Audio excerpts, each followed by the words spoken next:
pagkatakot sa Panginoon ay hindi nangangahulugan na matakot ka sa Kanya, kundi yung parangalan siya, igalang siya, at mamuhay ng may paghanga sa Kanyang kadakilaan. So ang puso may takot sa Diyos ay likas na pagnanais, likas na tayo magnais na sumunod sa Kanya lamang.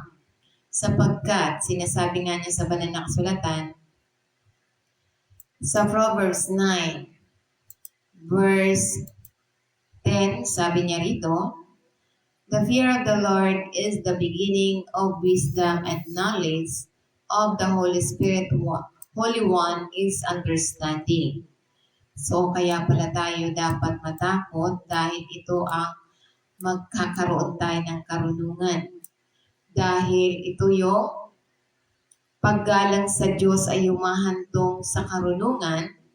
Ang pagkatakot sa Panginoon ay hindi nangangahulugan ng pagiging matakot sa Kanya. Ngunit, pagkakaroon ng malalim na paggalang at paghanga sa Kanya lamang. So kaya nga ito'y sinasabi sa banal na kasulatan na ito yung pasimula, ang karunungan ay nagsisimula lamang sa Diyos, na ang tunay na karunungan ay hindi lamang kaalaman, intelektual, ngunit ito'y nagsisimula sa pagkilala at pagpapasakop sa Kanyang otoridad, kapangyarihan ng Diyos.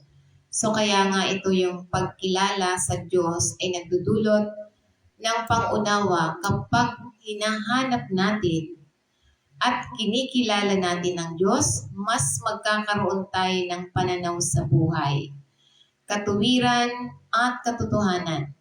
So kaya ito'y nagpapaalala sa bawat isa sa atin na ang karunungan ng Diyos ay nagmumula sa isang relasyon sa Kanya lamang. Kaya nga ito yung pagkatakot sa Panginoon ay humahantong sa karunungan.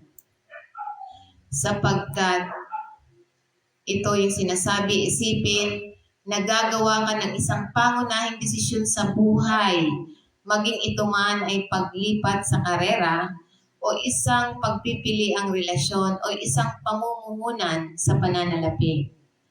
Mas magugustuhan mo bang umasa sa iyong sariling limitadong kaalaman?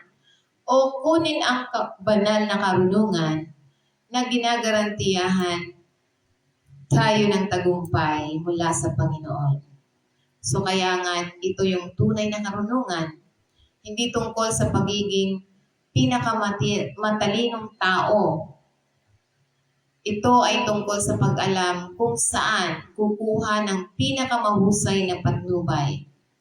Kaya nga ang Biblia, ang karunungan ay nagsisimula sa pagkatakot sa Panginoon. So ano ang kahulugan ng pagkatakot sa Panginoon? Ano ang pagkatakot sa Panginoon? So kaya nga ito'y sinasabi na nangangahulugan ng malalim na pagpipitagan, paggalang at pagsunod sa Kanya.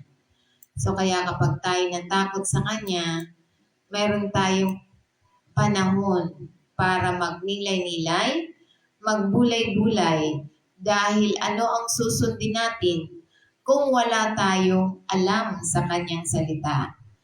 So kaya nga susundin natin dahil may mga tagubilin siya sa atin. So ano ang susundin mong tagubilin kung hindi mo alam kung ano yung Kanyang kasulatan, kung ano yung Kanyang nais sa bawat isa sa atin.